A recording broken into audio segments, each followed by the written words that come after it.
बास झालं. बास झालं मनातल्या मनात रडणं आणि जगासमोर मी खुश आहे म्हणून खोटेपणाने मिरवणं.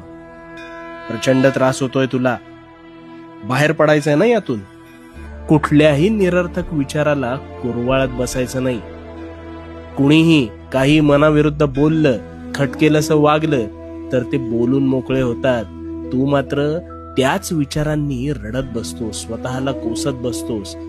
हे बघ, जे बोलायचंय ते बोलणार, जे राहायचंय ते कसेही राहणार आणि जे आपले नाहीत ते कसेही जाणार. मग अशा वेळेस मुंगी चावली म्हणून तेवढ्या पुरता पाहायचं आणि त्या विचाराला मनात घरटं बांधून न देता ताबडतोब थांबवायचं. स्वतःसाठी थोडंसं बेफिकीर व्हायचं.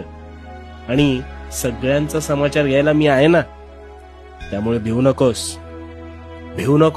कारण